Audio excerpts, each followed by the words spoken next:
Zenitsu is one of the goofiest and most lovable characters in the Demon Slayer franchise, with him literally being too anxious to kill demons despite having the skills to take them out while unconscious. But what if Zenitsu could break free of his mental block and unlock his full potential much earlier? In today's video, we'll jump into an alternate timeline and explore what would happen if Zenitsu became a Hashira. Now, I know what some of you hardcore Demon Slayer fans may be thinking. In the canon storyline, Zenitsu is already a Hashira. In order to be a Hashira, you need to either have killed at least 50 demons, or kill an upper moon by yourself. And guess what? Zenitsu has already taken down Kaigaku in a one-on-one battle, making him the only Demon Slayer in the main cast that can claim the Hashira title. But due to the Demon Slayers disbanding after Muzan's death, Zenitsu was never able to rise to the highest Demon Slayer rank, meaning that we need to choose an alternate timeline in order to have a new Thunder Hashira.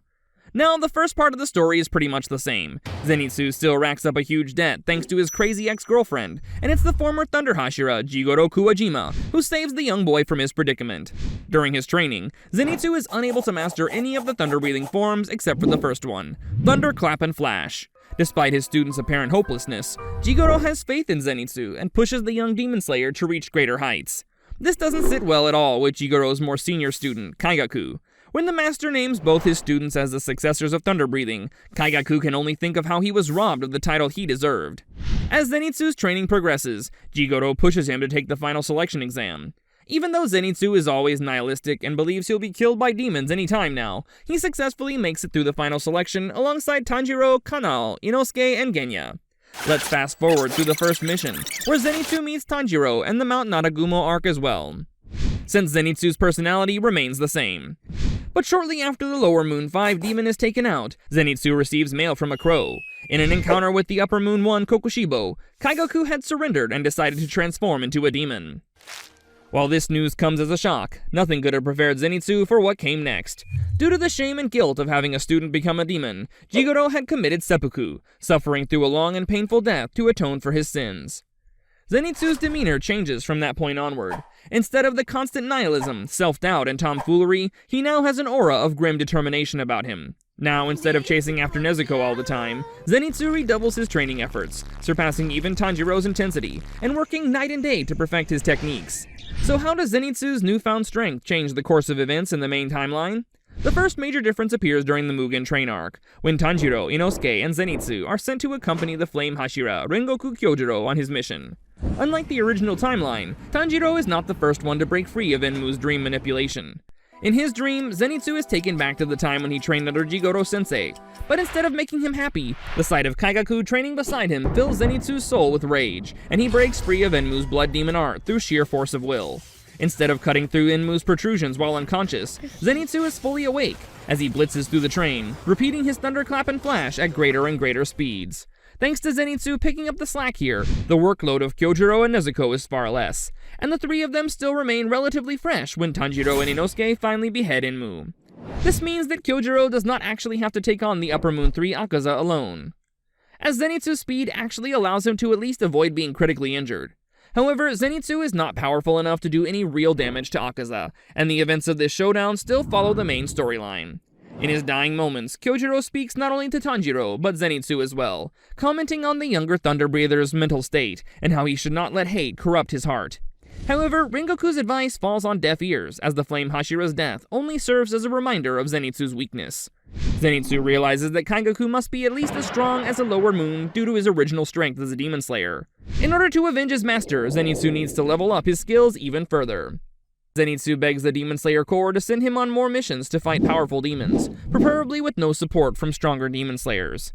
This means that leading up to the Entertainment District arc, Zenitsu fights way more demons than Tanjiro and Inosuke. While his two companions train to improve their strength and conditioning, Zenitsu learns to kill with ruthless efficiency and speed, earning himself a reputation across all levels of the Demon Slayer Corps. When the Sound Hashira Uzui Tengen comes in search of female Demon Slayers to join him, it's Zenitsu, not Tanjiro, who decides to volunteer himself first. By this point, he's already got 49 kills to his name. Once in the Entertainment District, Zenitsu is assigned to the Kyogoku house, where he begins searching for evidence. It's not long before he runs into the Oiran of the house, Warabi Hime, as she is beating a young girl. Immediately sensing that Warabi Hime is actually Daki, a demon in disguise, Zenitsu saves the girl, pushing her out of the room.